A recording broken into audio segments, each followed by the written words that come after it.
Hi, this is Tina. So this week I'm gonna try a video response to the week 4 activity about social media and privacy. So the only social networking site that I actually use is Facebook, and I've never really worried too much about my privacy settings until I did some research for this activity. As I understand it, while Facebook does not actually own any of its members' content, it still has the right to use anything that is shared as public.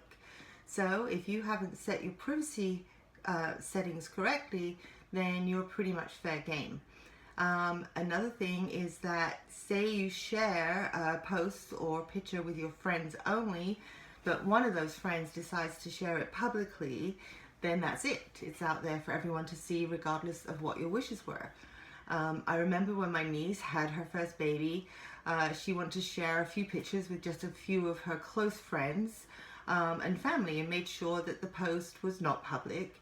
You know, being a first-time mom, she was being extra cautious about sharing her baby's picture on social media, and she was so upset when she found that her now unfriended friend had shared the pictures with all of her friends. So there it was out there. When you open your Facebook account, you have to agree with the 8,700 word terms of service, which includes its privacy and data use policies. I think a lot of these are deliberately vague. In it, Facebook outlines the situations for which it reserves the right to use your information and some examples of how that information may be used. They're outlines. It does not explain it in detail, and it gives some examples, and they don't tell us all of the ways that it may use any of your data. By the way, if you don't agree, then you can't have an account unless you want to negotiate with them for a modified policy. Like, seriously, who's going to do that? And that silly statement that people recently were posting, you know, that I do not give Facebook or any entities associated with Facebook permission to use my picture or information, etc., etc. Well, that's not going to work.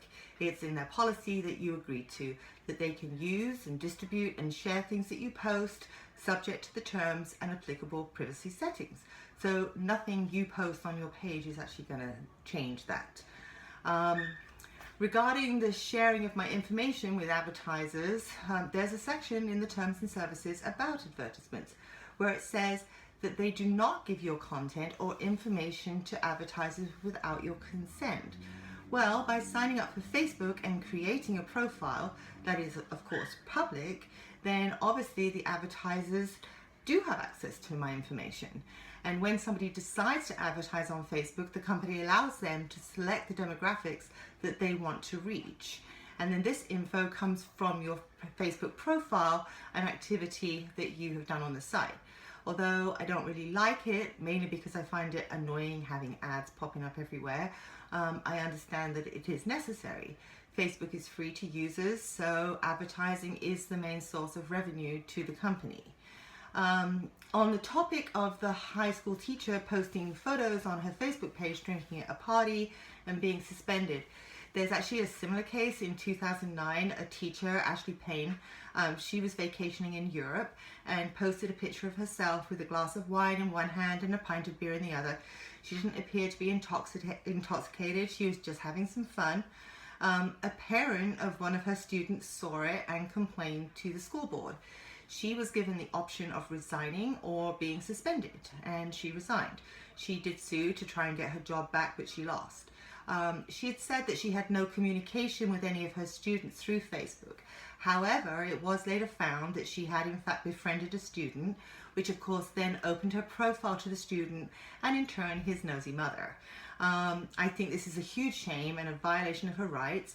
That being said, I realize that teachers are to be held to a different standard to people in many other professions, but it's not as if she was running around naked in Vegas or anything. She was just playing around for a photo, having some fun with friends who incidentally were also teachers. Her lawyer had said that it would be like going into a restaurant and seeing his daughter's teacher having a drink with dinner. Is that illegal? Is that improper? Of course not. On the subject of Facebook allowing basic information to appear in Google search results, no, I don't think it's ethical, especially in this case, where Facebook actually gave no prior notice to its users. Yes, this is information that's contained in their terms of service and privacy policies that claim that anyone who uses the service implicitly agrees to those terms. The problem is that many people don't realize this information is considered public and can be used this way. If you want to, as a tip, if you don't want search engines to link to your profile, you can adjust your privacy settings. You just go to the top of your Facebook page, you choose settings, and you click privacy. And then under the who can look me up section, do you want other search engines outside of Facebook to link to your profile? Then you will make your selection no. But of course, some of these things will still appear in the search engine results, even if you select no, because they're public information. Anyways, I added a couple of fun links on my thread for this project because when I was researching social networking sites, one of the ones I use is Pinterest, or so I thought, but apparently it is not a social networking site. So anyway, I have a link to that and a little link to social networking rules for teachers, which I thought Katie might find funny. Anyway, this is it. So my first video post. I hope I can manage to upload it. Okay, thank you. Bye.